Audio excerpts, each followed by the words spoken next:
मेरा नाम हारिस है, और जो बात मैं आज तुम्हें सुनाने वाला हूँ वो मेरी जिंदगी का सबसे खौफनाक तजर्बा है। ये कोई आम कहानी नहीं, ये वो रात थी जिसने मेरे यकीन, मेरे हवास और मेरे ईमान सबको हिला कर रख दिया। मैं एक छोटे से शहर में काम करता था। रोजाना शाम को ऑफिस से निकलकर मैं अपने गांव लौटने के लिए वही लंबा पक्का रास्ता लेता था। वक्त ज्यादा लगता था मगर कम इस कम दिल मुतमईन रहता था। एक दिन मेरे दोस्त फराज ने कहा, यार हारिस, तू पागल है? वो पुराना रास्ता क्यों नहीं लेता? आधा वक्त लगेगा, सीधा गांव तक जाता है। मैंने हंसते हुए कहा, वही रास्ता जिसके बारे में लोग कहते हैं कि वहां भूत हैं। छोड़ यार, मैं इतना बहादुर नहीं हूं। हम दोनों हंस पड़े, लेकिन किस्मत शायद उस दिन हंस नहीं रही थी। उस दिन ऑफिस से निकलने में देर हो गई। क्लॉक ने 10 बजाए और बाहर मुकम्मल अंधेरा छा चुका था। जब मैं स्टॉप पहुंचा तो आखिरी बस जा चुकी थी। मैंने इर्द गिर्द देखा, सुनसान सड़क, तो और कहीं कुत्ते भौंकने की आवाज, और ऊपर आधा चांद। मेरे दिल में एक ही ख्याल आया, चलो आज वही पुराना रास्ता आजमा लेते हैं। मैंने फोन की टार्च ऑन की और खामोशी से उस सड़क पर कदम रखा जिसका जिक्र हमेशा खौफ के साथ किया जाता था। शुरू में सब मामूली लग रहा था। हल्की हुआ, दरख्तों की सरसराहट और दौड़ से कभी कभार उल्लू की आवाज। लेकिन जैसे जैसे आगे बढ़ा, हुआ का शोर बढ़ने लगा। दरख्तों की शाखें ऐसे हल रही थीं जैसे कोई मेरे पीछे चल रहा हो। मैं रका, पीछे मुड़कर देखा। अंधेरा, सिर्फ अंधेरा। मैंने खुद से कहा, हारिस सरफ वहां में, आगे बढ़।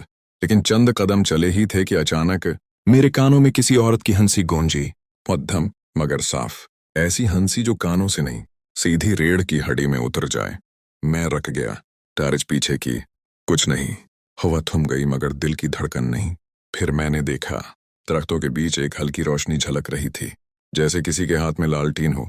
मैंने सोचा शायद कोई और मुसाफिर होगा। मैं आहिस्ता आहिस्ता उस तरफ बढ़ा। रोशनी रखी, फिर आहिस्ता आहिस्ता मेरी तरफ आने लगी। मैं खुश हुआ मगर अगले ही लम्हे कदम जम गए।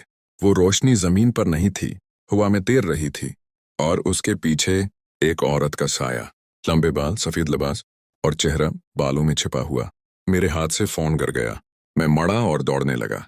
मैं दौड़ता रहा, बस दौड़ता रहा, कदमों की चाप के साथ। मुझे अपने पीछे किसी के दौड़ने की आवाज सुनाई दी। फिर अचानक वो आवाज रुक गई और मेरे सामने एक बोर्ड नजर आया, ये रास्ता रात को इस्तेमाल न करें। मेरे दिल की धड़कन इतनी तेज थी कि कानों में सिर्फ धमक सुनाई दे रही थी। मैंने पीछे मुड़कर देखा, कुछ नहीं। बस एक लम्हे के लिए लगा जैसे दौड़ खड़े दरख्तों के बीच कोई हल्की सी सफेद झलक हली हो। मैंने चलना शुरू किया। अब दौड़ने की हिम्मत नहीं थी। चंद मिनट गुजरे तो मुझे लगा कोई मेरे साथ साथ चल रहा है। कदमों की रफ्तार वही, जैसे मेरी। मैं रख जाता तो वो भी रख जाता, मैं चलता तो वो भी चलता। मैंने हिम्मत करके कहा, कौन है वहां? कोई जवाब नहीं। मैंने दोबारा कहा, कौन हो तुम? फिर एक नरम सी आवाज आई, वापस चले जाओ हारिस। मैं चौंक गया। मेरा नाम? मैंने तो किसी को बताया ही नहीं था कि मैं कौन हूं। अब रास्ता कुछ अजीब सा लगने लगा। दरख्तों की तरतीब बदल चुकी थी। रास्ता जो सीधा जाता था अब दायरे में घूम रहा था। मैंने मोबाइल निकाला मगर सिग्नल गायब, नेटवर्क बंद। मैं चलता गया मगर रास्ता खत्म ही नहीं हो रहा था। यूं लग रहा था जैसे मैं एक ही जगह घूम रहा हूं। फिर मुझे मिट्टी में कुछ अजीब सा दिखा, लाल रंग की लकीरें। मैं झुक कर देखा, ये खून के निशान थे, और वो निशान आगे जाकर किसी चेहरे की शक्ल में बदल गए, और वो चेहरा मेरा था। मैं पीछे हटा और जमीन जैसे हिलने लगी। दरख्तों के बीच से दर्जनों साए निकले, कुछ लंबे कुछ टीढ़े, सब मेरी तरफ बढ़ रहे थे। मैंने चीख मारी और अंधेरे में दौड़ा। अचानक एक दरख्त से टकरा कर गिर गया। आंख खोली तो देखा मेरे अर्धगिर्द वही साए, सब मुझे घूर रहे थे। इनमें से एक ने आगे बढ़कर मेरे कंधे पर हाथ रखा, और उसका हाथ बर्फ से भी ठंडा। फिर एक औरत की आवाज आई, ये रास्ता सिर्फ जिंदों के लिए नहीं हारिस। मैंने ऊपर देखा, वही औरत, चेहरा आधा जला हुआ, आंखें खाली। वो बोली, 5 साल पहले यहाँ एक चोर मरा था। अब जो भी यहाँ से गुजरता है उसका अंजाम वही होता है।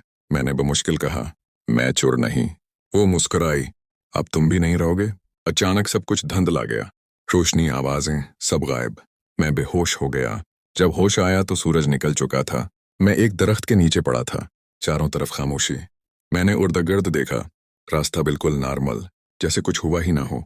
मैं गांव पहुंचा तो लोग चौंक गए।